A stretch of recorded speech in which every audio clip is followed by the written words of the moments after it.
Abiku, origin, Yoruba. The Abiku appear in two varieties.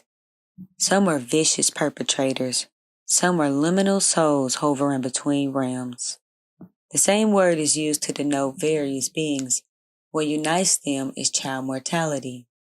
The first type of Abiku is a nocturnal, insatiable, hungry, vampiric spirit. It consumes the life force, killing its victim, although it preys on animals and adults. What it really craves are children, the younger the better, and most especially newborns. This Abiku may be considered a disease demon. Descriptions of what its appearance are vague. No one really wants to get close enough to really take a good look, or alternatively, those who do come close do not survive.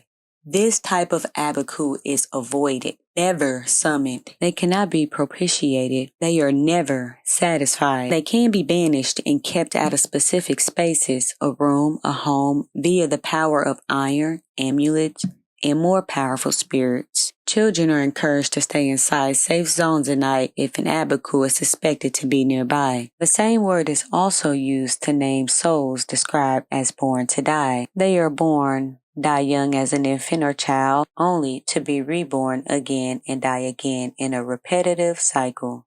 The Abiku is reborn to the same mother. A family will know whether or not they possess an Abiku as repeat miscarriages, stillbirths, or deaths of children constantly recur. Sometimes if a family suspects the presence of an Abiku, the child's body is deliberately scarred to see whether any new child bears the identifying mark. Many Abiku are gifted spirit mediums, as the veil between realms is constantly thin for them.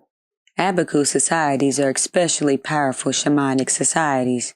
The constant danger is that, once in the spirit realm, the Abiku will not return. Abiku children are liminal beings someplace between spirit and human. They hover on the threshold between realms, constantly summoned back and forth. Many Abiku love the realm of spirits, described as a paradise. They long to stay with spirits, yet are constantly reborn as humans. As quickly as they can, they return to the spirit world. The beautiful Orisha Oshun, who has dominion over fertility and women's reproductive organs, has the capacity to heal and remedy an Abiku situation. If the Abiku is caused by a curse, she can remove it. There is an Abiku shrine, an Oshun sanctuary in Oshogbo, Nigeria, visited by mothers of Abiku children. Others are more ambivalent. They love spirits but also feel familiar bonds and long for their human relatives. The pain they inflict on their mothers may cause the Abiku intense grief. Sometimes, certain spirits love the Abiku child, and unseen to all but the Abiku, constantly hover near them, tempting the child to join them. An Abiku's nature cannot be changed. It cannot stop being an Abiku, but the soul can be protected and grounded to earth. Over the centuries, the Yoruba have devised methods to keeping Abiku alive. Amulets, especially those crafted from metals like iron, copper, and silver, serve to protect and preserve the Abiku. Seductive spirits may constantly hover around the Abiku, luring it away. The jangling sounds of metal force these spirits to maintain their distance. Abiku of one sort or another haunt modern Nigeria literature, including old Soyinka's poem, Abiku, and novels like Chinua Achebe's Things Fall Apart, Debo Kantun's Abiku, and Ben Okri's 1991 Booker Prize winner The Famished Road. Various root causes may explain why a child is an Abiku, or why an Abiku haunts a particular family.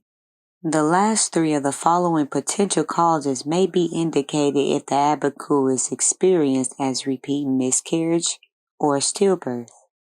The Abiku hovers between worlds, simultaneously at home in both and neither. The Abiku is torn between ties to human relatives and ties to spirit partners, especially soulmates from whom they cannot stand to be parted.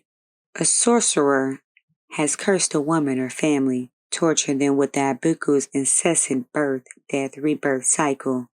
The Abiku itself is the soul of someone's angry at the woman or family.